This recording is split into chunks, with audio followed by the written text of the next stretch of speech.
Tonight it is my pleasure to introduce our dear friend Herb Kagan. Herb's continuing to lead us through the 12 steps with a spiritual and emotional focus, or emotional sobriety focus, that's adding important dimension to our recovery processes. He's going to explore step 10, a process he's well experienced at teaching. He's going to do this through the process outlined in the big book, as well as in the 12 and 12. So Herb, I can't wait for you to pull it all together. Thanks. Well, good morning, good afternoon, good evening, good day, wherever you are in our international community today. I'm so glad that you joined us, and it really is an honor and a privilege, and I'm very excited to be here. Thank you, Susie, for the welcome, and thank you, Patrick, for your initiative in starting this and giving it such a robust content on a regular basis. And yes, I have agreed, as has Dr. Berger agreed, to continue our series next year. In fact, just FYI, I will do one, he will do one, and then we will do one together concerning the very topic. And that will be a new experience for you. And I'm hopefully it'll be helpful. I know it will be, actually. So my sobriety date is February 21st, 1984, a story for a different day. And I came into the rooms because I was exploring being an alcoholic. I didn't know it. Then I discovered that I was, hearing the sharing and doing the reflection on experience, my own personal experience with my history of alcohol. If you haven't done that, I really recommend that. If you have a particular area of suffering, addiction or not, whatever that area is, I suggest, if you're aware of it, the source of the suffering, alcohol, drugs, pornography, work, exercise, maybe even meetings, then do a history, autobiography. An autobiography, not of your general story, no, but focused on the history of your experience with that particular source of suffering. It opened the door for me. Step 10 is about inventory. Step 4 is about inventory. Step 11 has a component of inventory. It's the major emphasis in the 12-step program, so that we can identify and remove and have removed. Please hear this. That combination of grace and willingness. Willingness to take action, my effort. And the willingness to receive grace and to cooperate with it. I can't explain grace. It's a gift. I don't earn it. I can't work for it. I can't pray for it. Think gift. Freely given, not earned. That mystery of an ability to be taken to a place we don't even know exists. Bill used a term, I heard it in a recording. I haven't seen it in writing, but I heard it in a recording of his talk. He said in that second or third day of hospitalization, when he had done the Oxford group steps with Evie, you can read it on page 13 in the big book, his story. Evie shows up, he takes them through the steps of the Oxford group. There were 6 of them. He did them all that day, that morning, that moment. With a commitment, Bill, with a commitment to do the amends once he got out of the hospital. The very next day, he was in his hospital bed, his second or third day of detoxing. The very next day, after working those steps and committing to finishing them, page 14 in the big book, he had his mountaintop mystical experience. He uses the term, he was delivered. Fabulous. He was delivered, not without some participation, not without some willingness, certainly not without some consciousness and prayer, and with some help also. He had been a member of the Oxford group, going there drunk on a regular basis. Here he is 2 or 3 days sober in the hospital, completing the steps, at least in his willingness and his commitment. And he's delivered. Well, that's not my experience. In the sense of the mountaintop miracle phenomena, no. His experience is like a light switch. My experience is like a dimmer switch. No less getting in contact with light, but at a very low voltage. So that as I pressed gently up against this process, this dimmer switch, this one click at a time process, there was more light, there was more light, there was more light, there was more light, until there was sufficient light for me to see that I hadn't seen, to know that I hadn't known. Clumsy words to just try to describe my experience. So I'm in the rooms for a while, and I acknowledge that I'm an alcoholic, and I get a sponsor, and I go to a meeting every day, and I talk to my sponsor every day, and I read the big book. And he said, work the steps on your own. He said, you're smart, you're educated, you read English, the book's in English, get it done. Oh my God. He didn't know that he didn't know that I couldn't do that on my own. And that he had not done it on his own, but he thought he did. He lived in the quagmire of delusion, thinking at 12 years of sobriety him that he was competent to help me with 4 months of sobriety during that first year. I did do the steps that first year. But no experience, meaning no change. I didn't know that I didn't change. I didn't know that I needed change. I didn't know that there's a formula for change in the big book. Until I was 4 years sober and met a man who did know. He was a mechanic with the big book and the step process, and he took me through, and for the very first time I understood and experienced steps 1 through 9 as a program of recovery, and steps 10, 11, and 12 as a program of living. Up till that point, I had never seen that because I hadn't changed. The first 9 steps, a program of recovery, not the program. Hello? My opinion, the way I understand it, the way I approach it, the way I explain it, steps 10, 11, and 12, the program of living. Bill calls it our way of life. And he does use that phrase 20 different times at least. My publisher has done a word search. Our way of life, our way of living, 10, 11, and 12. In fact, at the end of the promises, it says we commenced this way of life as we cleaned up the past. Please hear that. We don't do step 10 after we finish step 9.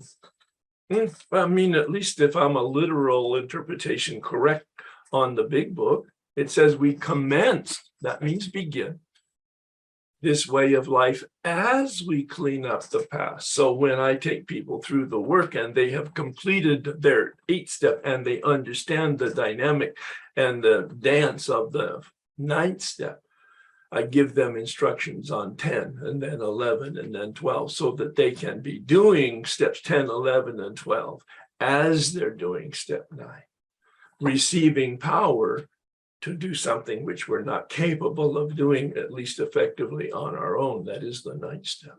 I believe the most difficult step.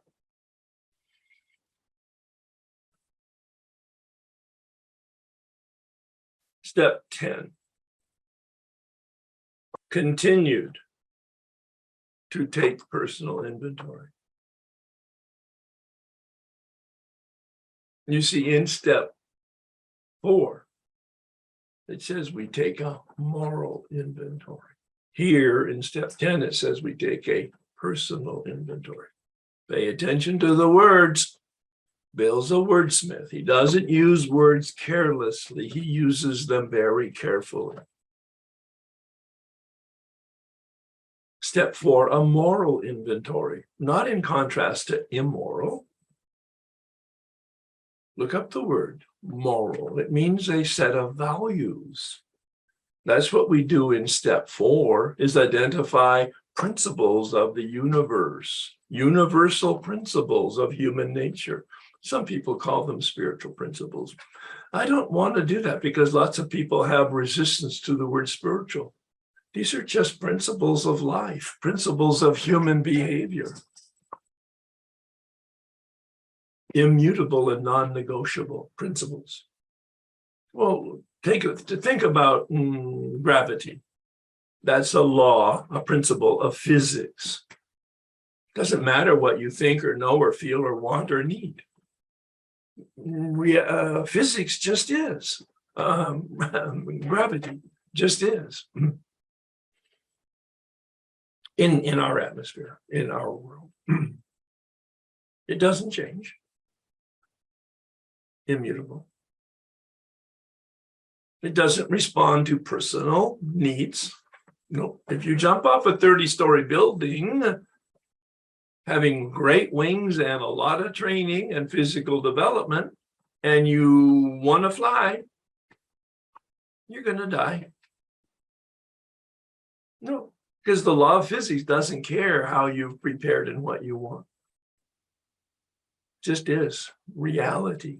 Susie mentioned emotional sobriety. Dr. Berger and I do quite a bit of work in that area in the last 10 years. And it's just like, it's so simple, but not easy, like Bill says.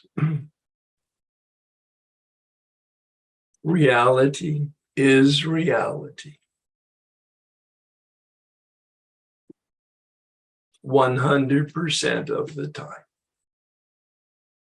It just is. It's not good or bad. It just is. I love the word somebody mentioned some time ago when I had done this. They said, no, it's not good or bad. It's just sometimes unfortunate. Unfortunate. Yeah, wow, great word. Continue to take personal inventory. That's the key. Step 10 from my standpoint. Bill doesn't say it this way. But in the 12 and 12, the piece of work on the steps is peppered with the word emotional sobriety. He had a whole new awareness in 1951 when he wrote and published the 12 and 12. And fortunately, step 10 in the 12 and 12 really helps us understand step 10 in the big book. It's fairly self-contained in the big book. It gives us the formula and the occasion. He says, watch for resentment, fear, dishonesty, selfishness. Step 10 is a repeat of step 4. The 3 components of step 4 are resentment and fear. I use the term dishonesty to cover the sex part because that's the 3rd part in the step 4. And when I did the 9-question inventory on page 69, I saw that the center post of my mischief was dishonesty, camouflage, fight, flight, and freeze. If you want to use what he uses in the 12th step, in the 12 and 12, fight, flight, and freeze, instincts gone awry. Fight, flight, freeze, anger, fear, dishonesty, resentment, anxiety, our sexual behavior, shame, perhaps shame, as an emotion. That's how I approach the 4th step, that model. And Bill continues in the 10th step. Watch for. Once you're beginning to you live this way of living, you're performing the 9th step to finish it, watch for resentment and fear and dishonesty and selfishness.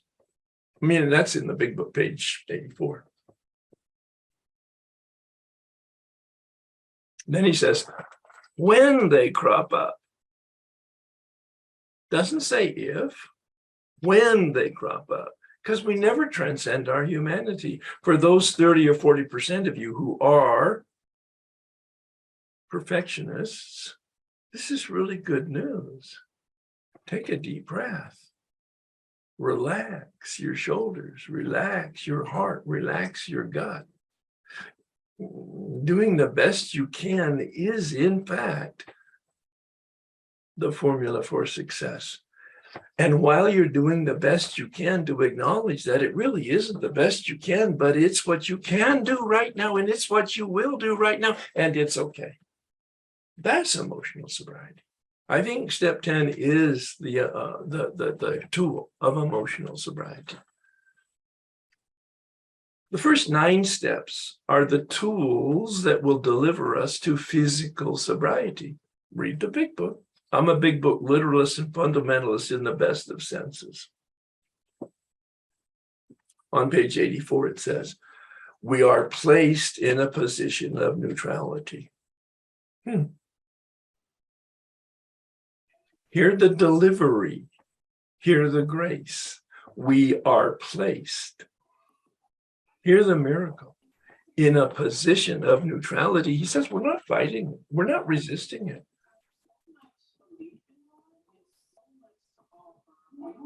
There's an open mic someplace. Continue to take personal inventory. And when we were wrong, promptly admitted it. Please hear that. There's so much misinformation about step 10. I understand it. Bill created the confusion, I believe, in the 12 and 12. In his description of step 10, he gets a little, quite frankly, confused with his enthusiasm, probably. Combining step 10 and step 11 instructions. It's very clear in the big book. Step 10 is what we do during the day when we're disturbed. Fortunately, in step 10 in the 12 and 12, he clarifies that. He says it's a spiritual axiom. You've heard it, probably read it, probably resisted it in the beginning when you heard it, as I did. When it's he says it's a spiritual axiom. When I'm disturbed, there's something wrong with me. No, you haven't met my bosses. No, you haven't met my wife. No, you haven't met my father. Well, I hadn't done a 4th step when I was doing those responses and that resistance. Once I did that 4th step after 4 years of sobriety, I was never a victim again. That 4th column of the resentment inventory. Yeah, that's right. There's no 4th column in the resentment inventory. Yeah, page 65 has 3 columns. But if you look on page 67, the 2nd paragraph has 5 questions about selfishness and self-centeredness. The man who took me through the work made that the 4th column, where I evaluated my motives, my attitude, my values, and my behavior from different perspectives. What did I think? How did I feel? How did I behave? Etc. How did I react? And I saw that I listened to the words. I do not have a part in my resentment. As a result of completing the 4th column of the resentment inventory and my 4th year of sobriety, I finally saw I do not have a part in my resentment.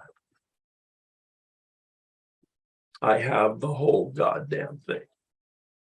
100%. Circumstances and people do not determine how I feel. Circumstances, events, and people just are what they are. The problem is my reaction to it. The only problem is my reaction to it. My thoughts, my feelings, my attitude especially my behavior. Now, if that sounds like bad news, it's not. Bill said it in page 62, I think. So our troubles are of our own making. I read that in black and white when I was doing the first step, looking at unmanageability, the behavior of unmanageability, those bedevilments on page 52, and the exact nature of my unmanageability and the source of those bedevilments. Pages 60 to 62, especially page 62, selfishness and self-centeredness is the root of the problem. And he concludes that in the second full paragraph by saying, and we can't even reduce it much by wishing or trying on our own power. That's the nail in the coffin. He did the same thing on page 43 with regard to our addiction.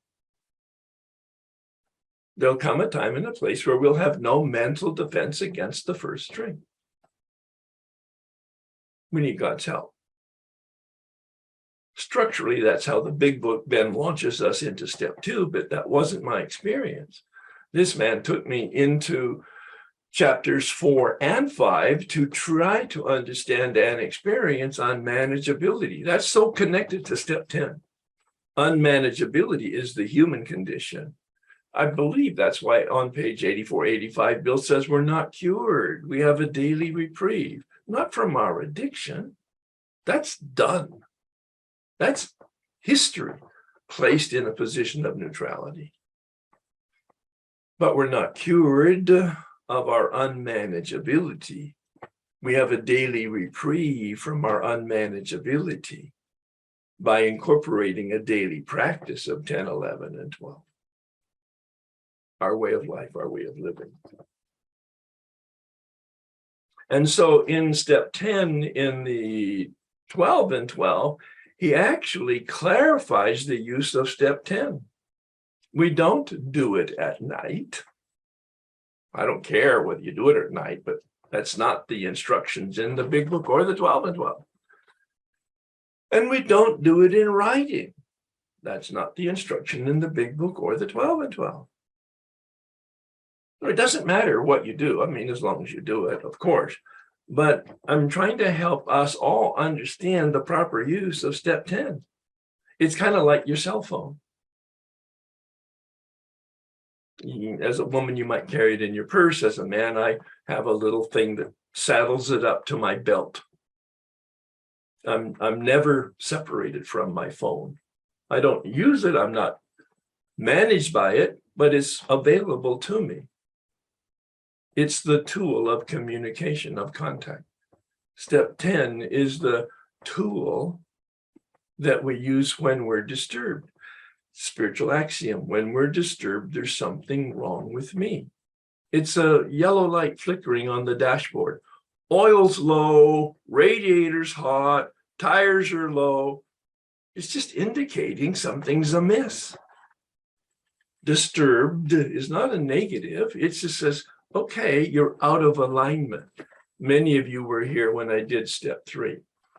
And I said, so there is a life force that we identify in step 2, and we have free will. We saw that in unmanageability, but we live our lives in contrast to reality because we want what we want when we want it, as we want it.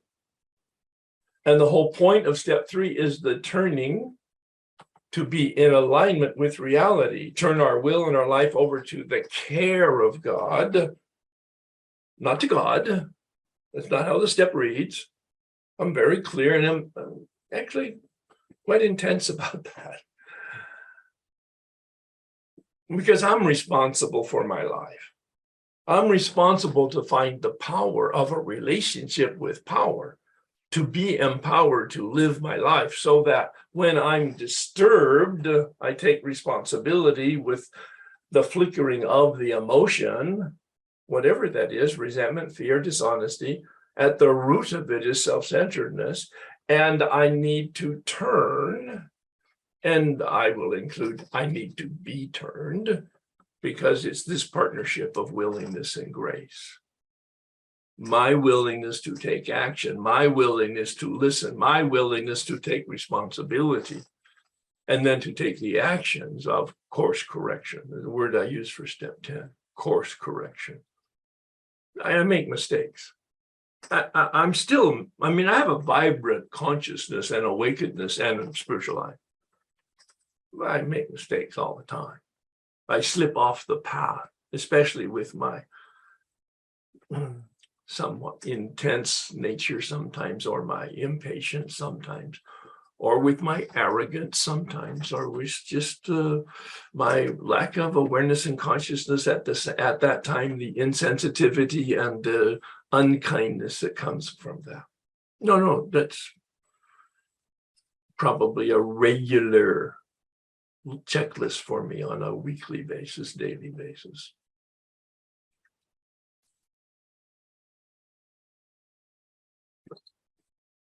Bill in the 10th step, in the 12 and 12, calls it a spot check inventory. Thank you. On the spot, when I'm disturbed, I apply step 10. If you want to review my resources, they're on my website, herbk.com, and they're all downloadable, they're all free.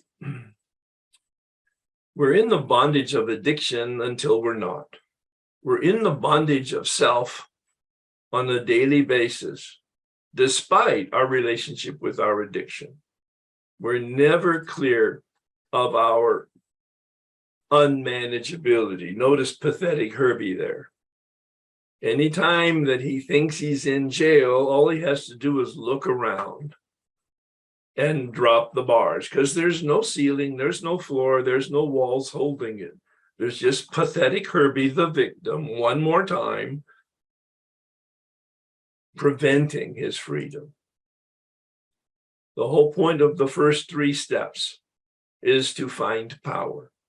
Bill used the image of a rocket launch, page 25, rocketed into the 4th dimension. Well, in 1939, what did that mean? Don't look at it today. Yes, Einstein had the word 4th dimension with regard to his speculations on time, but Bill didn't know about that. So in 1939, he was contrasting it with 3D. You've probably been to a 3D movie, put glasses on so that you could see the results of the artists giving you depth perception. Height, width, and depth. That's 3-dimensional, height, width, and depth, the measurement of material reality. The 4th dimension is the speculation about the non-material reality, rocketed into the 4th dimension. Bill uses the term, we entered the world of the spirit on pages 84 and 85. That's the journey. Our task is to get into the rocket. Then the rocket will take us where it goes. And where it goes is, in that 2nd stage, a relationship with myself, because it cleans out through inventory and 5, 6, and 7. It cleans out the impediments to the light. It cleans out the obstacles to the light. It's the roto-rooter that cleans the conduit that we are, the channel that we are, using St. Francis' prayer image. We're a channel of light. We're a channel of God. We're a channel of grace. We're a channel of life itself, our life. But these obstacles that we identify in step 4 are the clouds that are the impediments to the light, a relationship with myself. And in this 4th stage of the rocket launch, we get into the rocket, it takes us where it's going to go. We have some ability to manipulate the tools. We're pretty familiar with astronaut responsibility at this point. They're not determining necessarily the trajectory of the rocket, but they are fine-tuning its stability once it gets into orbit. Steps 8 and 9, a relationship with others.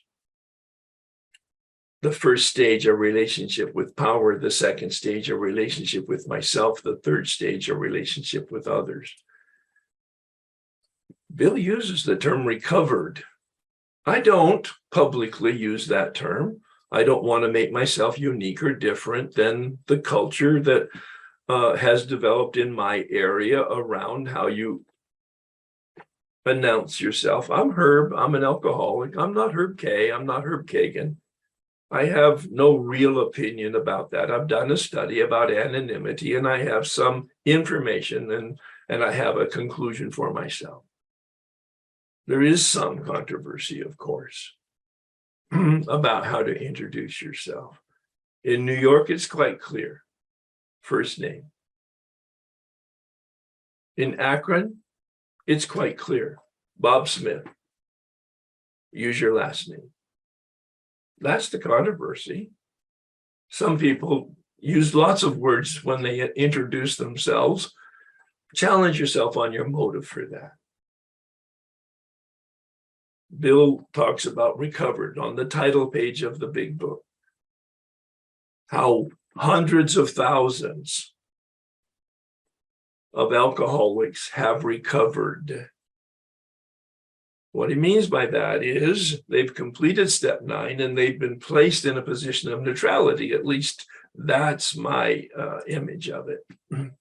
And we then are launched into the orbit, a relationship with a capital O, meaning power other than ourself, higher power, God, as we don't understand it. And a relationship with others in terms of step 12. Using the flow through us of the power that is in us to help other people be empowered, to get free of their addiction and to be able to self-regulate their lives using 10, 11, and 12. We're not cured. He says we have a daily reprieve based on the practice of step 10, emotional sobriety, the practice of step 11, improved understanding, the practice of step 12, enlarged effectiveness. I use the term improve because that's in the step itself. I use the word enlarge for step 12 because of page 14 in the big book where Bill talks about we perfect and enlarge our spiritual life through work and self-sacrifice for others. Step 11, that vertical relationship. Step 12, that horizontal relationship. A relationship with power other than ourselves, and a relationship with people based on our willingness to contribute to help them. An attitude of compassion. We're in orbit around the light. We're in the fourth dimension. This is our way of life. Bill says we enter the world of the spirit. I use the model for a human being of body, mind, and will. It really helps me understand step 1. I have an allergy of the body. It's a biological problem. But I have an obsession of the mind as a psychological problem. And my will has an innate deficiency. My will always choose me. I do believe that's what Bill means on page 62, selfishness, self-centeredness, the root of the problem. And we can't reduce it much by wishing or trying on our own power. We need God's help. I believe that's the effect of launching into step 2. When we finish the 9th step, yes, you can finish the 9th step. No, it is not a lifelong journey. Please get it done in a year, 18 months, 2 years. I tell my people, 18 months, 2 years maximum, get it done. Doesn't matter whether they're dead. It doesn't matter whether you can't find them. Doesn't matter whether you shouldn't find them. You can finish your 9th step. Finish. It might be creative spiritual practice because physically it's not possible for a lot of reasons, but there is a creative spiritual practice, I believe, but at least gave me the freedom. I got free every time I did the step work, 4 different times over 20 years with 4 different people. I had amends to make, not the same amends, of course. Well, maybe not, of course, but at least that's my experience. Recovered means that I don't have the obsession. I have been given a spiritual shield. Please hear this. This is the image that I use. When I finish the 9th step, placed in a position of neutrality, I have been given a spiritual shield. I'm not the shield. The power other than me is the shield. That's the sanity that Bill talks about in the big book. Again, lots of misunderstanding and ignorance, meaning not knowing, in the rooms about sanity and insanity. Bill's quite clear. He gives us the definition of insanity. Check page 37. At the end of the story of Jim, the car salesman who put a little whiskey in his milk. We call this plain insanity. It comes from the Latin sanus, which means health. You put in in front of it, it means not healthy. That's all it means. It doesn't mean psychiatric or psychological. It means I have an unhealthy mind as an addict, alcoholic. It's vulnerable to an obsession, a special kind of thought that hijacks me. A thought that hijacks me. It takes possession of me without my permission and without my consciousness. I live in a strange, dark place. Fred's story. A strange, blank place.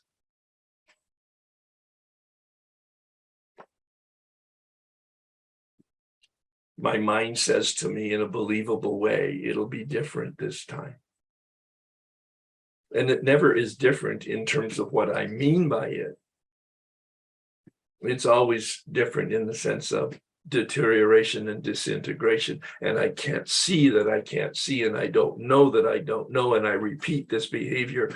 That's insanity. Repeating behavior, expecting different results, or as Dr. Berger would say, repeating behavior, expecting even better results. Real insanity. Unhealthy thinking. But Bill promises us there at the end of step 9, neutrality, that we will have recovered and have physical sobriety, entering the world of the spirit. In contrast to what? Steps 1 through 9 are the world of self. And the turning that happens is the turning we commit to in step 3. Step 3 uses the word decision in contrast to step 2 that uses the word choice. I don't know if Bill thought about that, but he clearly used 2 different words on the use of the free will. Page 53, God is or God isn't. What is your choice? Decision of my free will. God is. No certitude. No feeling necessarily attached to it. It's just a choice. But he turns the burner up in step 3 where he says, now we made a decision. What is that? What's the difference? I don't know, but I make it up because I want to understand words as they're used. Perhaps decision means that choice of my free will that's connected to action. Because in step 2, there's no action. In step 3, there absolutely is an action of prayer. And a commitment to do steps 4 through 9. That's not necessarily articulated that way in the big book, but it's my summary interpretation. A commitment to take action that's expressed in prayer, a prayer that Bill says we pray with somebody else as, I think, public witness to our commitment. It's not just us alone making that prayer. He says pray it with somebody. Today, normally we do that with our sponsor. In my case, the men who took me through the steps, each of them asked me to get on my knees to pray the prayer and hold hands with them as we prayed the prayer. Talk about uncomfortable intimacy. But I did it anyway. the man who took me through the steps the first time, said we get on our knees not to get God's attention. We get on our knees to get our attention, our personal attention, an act of submission, an act of subordination, an act of humility, an act of right relationship with a power other than myself. We're not cured, though. We have a daily reprieve. This is the best kept secret in the 12-step rooms. A daily reprieve. Ask yourself, do you have today? Disregard addiction. If you're still in your addiction, of course, you're going to be uncomfortable. But if you've been given freedom from your addiction, whether that's a day or a decade, ask yourself, do you have a sense of well-being? Do you have a sense of contentment? The word I use for my life is flourish. My life has flourished for 33 years. If you did the math, I got sober in 84. There's 5 years missing there, Herb. Yep. Restless, irritable, and discontent those first 5 years because I hadn't done the steps in any effective manner. I didn't know and I didn't see and I didn't understand until I did. And then I was given the gift of freedom and sustained freedom. Freedom not only from the addiction, which was given to me before I ever came to the rooms, a mystery, but freedom from unmanageability. I manage my life quite effectively, thank you very much, most of the time. And that's the whole point of emotional sobriety. Self-empowerment, not in the ego sense, unhealthy, but in the ego sense of healthy, the healthy sense of ego, the healthy sense of self, or Dr. Berger would call it the true self.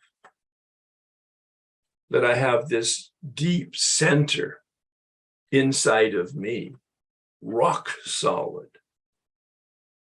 I'm responsible for my life to stay awake and to take the actions that will keep me awake. The problem is we fall asleep. Dr. Tebow said that in one of his articles. Bill got it right, he said. Dr. Tebow is a psychiatrist that worked with Bill in the early structure of Alcoholics Anonymous. He said, Bill got it right. The first 9 steps are for the deflation of the ego at death. But the ego has an uncanny way of regenerating itself. Oh my God, what a great phrase. The ego has an uncanny way of regenerating itself. We have beliefs. That's what we surface in the 4th step, especially that column 3 of the resentment inventory. What are my beliefs? We're delusional. But I didn't know that I didn't know until I got my glasses and my lenses reground and a new pair of glasses or cataract surgery, however you want to approach it. And I saw that my lenses were distorted. Most people are looking through distorted lenses and therefore they don't see reality as it is. The real conundrum here is that we're looking through distorted lenses. Our lenses are what we're looking through. The 4th step allows us to look at the lenses through which we're looking to see that it's distorted. And to see that our emotions are disturbed. That's the key word for step 10. Whenever I'm disturbed, that's an emotion, whether that's resentment or fear or dishonesty, whatever it is in terms of disturbance, the root cause is self-centeredness. I am the source of my problems, and I'm the only source of my problems. Oh, life is going, it's got a very high velocity. People and circumstances, but we take it personally. And we blame others for our misfortune. And nothing changes, except we deteriorate emotionally and in the quality of our life. So Bill says, watch for these 4 ingredients from step 4. Watch for and take the action. He's got a 4-part magical formula. My explanation is pray because we're powerless. Every time, pray first.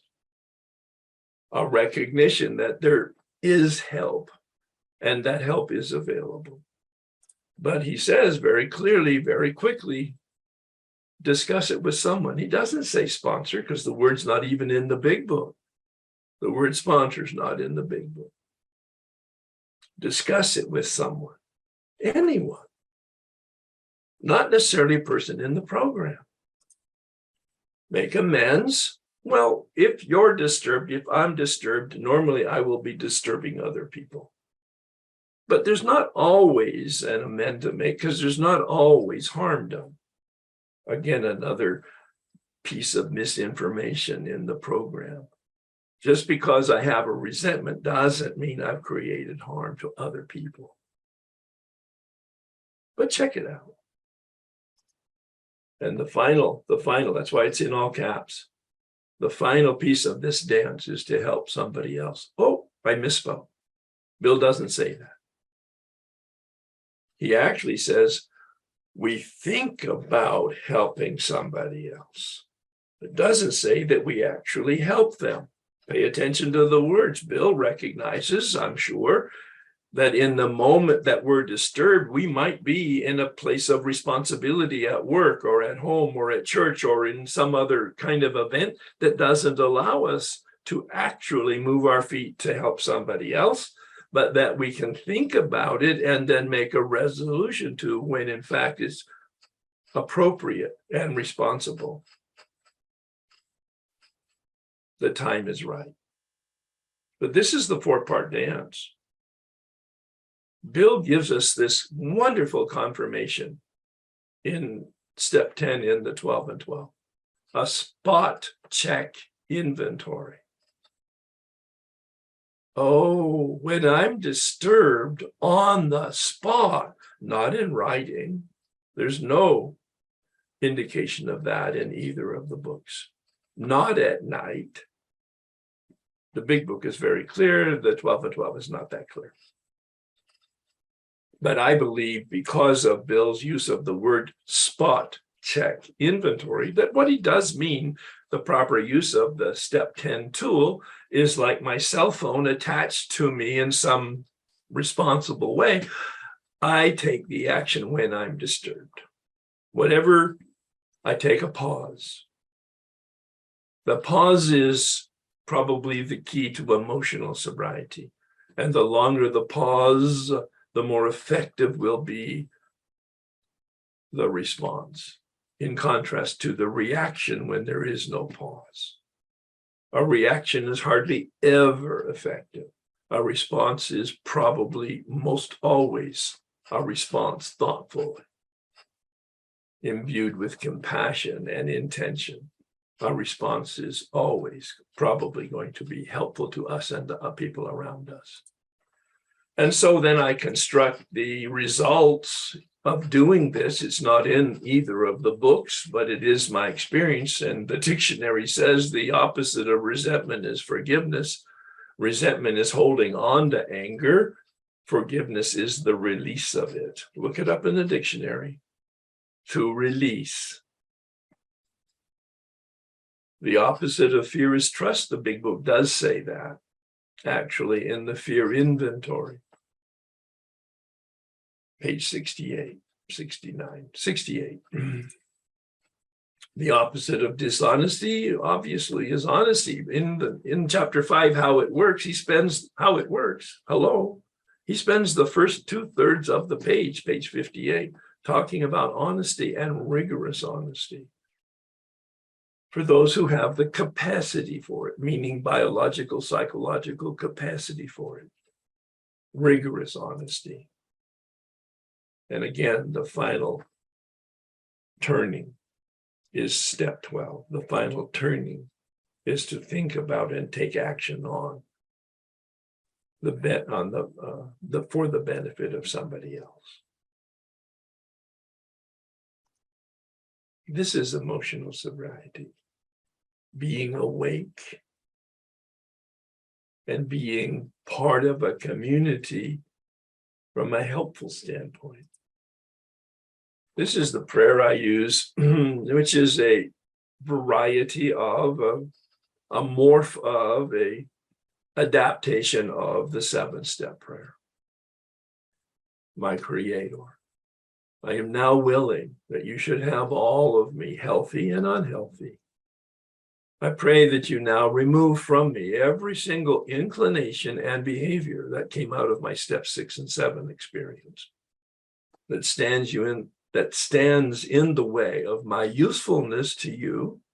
I'm a channel of grace. I'm a channel of God. I'm a channel of life. That comes out of the St. Francis prayer. And my helpfulness to others, that whole chapter 7. Grant me knowledge and power, a variation of step 11, at the very end of it. Knowledge of your will for me and the power to carry it out. Grant me knowledge and power as I go out from here to live in alignment. That approach I use and the word I use in step 3, in alignment with principles of reality. Step 12, practice these principles in all our affairs. Bill calls the steps principles as a synonym. Check it out.